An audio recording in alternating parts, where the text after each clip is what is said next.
Assalomu alaykum aka. Doim avtobusda harakatlanasizmi? Da, doim. Qanaqa sharoitlari? Sharoitlar yaxshi, konditsioner ba'zida ishlamay qolishi yomonda. Qanchadan buyon kutyapsiz? Tez keladimi o'zi? Hozir endi tushdim. Intervali tez 5 minut. To'g'risini aytsam, kartaga o'tgandan beri anaqa ostanovkada ko'p turishmaydi, sraz odam olib chiqishga ulgurmasdan ham ketib qolishadi bir xilda. Unaqa sal kutib turishmaydi. Eski avtobuslarda o'rindiqlari va hidi ham yaxshi emas. Umuman olganda avtobuslar yangi bo'lgani va to'lovlar naqd pulsizligi jarayonlarini ancha tezlashtirgan. Aholining ham fikri bu borada pozitiv, ammo avtobusga chiqqanimizda holat yaxshi emasligini ko'rdik.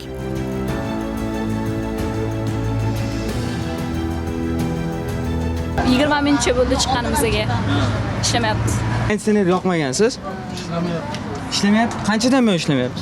Bilmayman, meni mashinam emas. Men bugun chiqdim bunga. Qo'yapti masalan mana sizda yurish.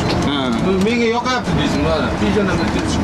Agar o'sha ishlamayotgan bo'lsa, o'shani ishlatib keyin chiqarsa bo'lmaydimi ishga? Kuzatib.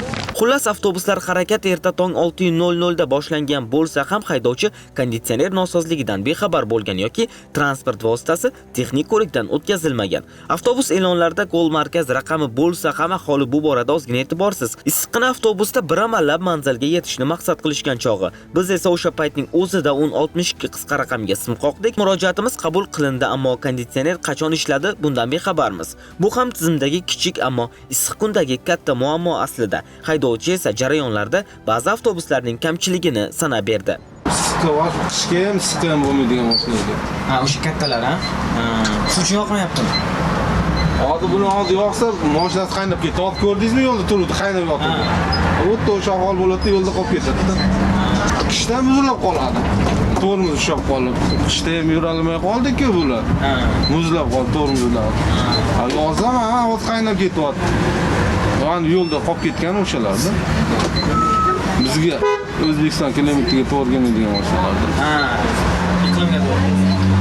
Issiqqa to'g'ri kelmaydi, qishga ham to'g'ri kelmaydi. Bekatlarga qarasangiz, havo issiqligidan va konditsioner yoqilmaganidan oynasi ochiq avtobuslar soni juda ko'p. Bu masala esa tezroq bartaraf etilgani insonlar sog'ligi uchun ham qayg'urish degani. Jamoat transportida ham yangiliklar ko'p. Buni aytish kerak. Bekatlar ovozli e'lon qilinadi, interval qaysidir ma'noda qisqargan, to'lov turli usullar orqali amalga oshiriladi. Qulayliklar yetarlicha.